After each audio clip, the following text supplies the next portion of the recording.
No, Gucci, dostal si balíček od McCitrona, no ako, ešte raz ďakujeme McCitronovi za tú námahu, áno, za tú námahu, že kúpil Gucci mu pelech, poslal mi to z Čech, samozrejme sme mu to zaplatili, ale ako ochota niečo pre druhého nezištne spraviť je na nezaplatenie, tak ešte raz ďakujeme a ideme si to otvoriť.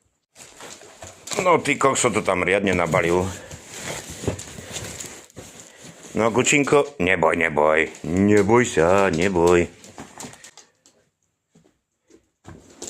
No, Guči, aj, neboj. Aha, čo to tu máme?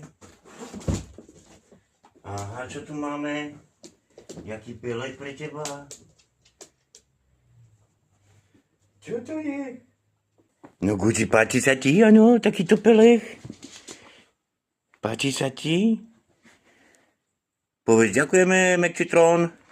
Je to jeho taký predvianočný darček, ešte samozrejme na Vianoce dostane darčeky. Ale vyzerá to, že sa mu to ľúbi, jak si to vylihuje. No áno, sa ti ľúbi takýto? Je to super? Je to super? No jasne, je to super. Sa ti to páči? Ježiš, to sa dobre bude spinkať, že áno? To sa bude dobre spinkať.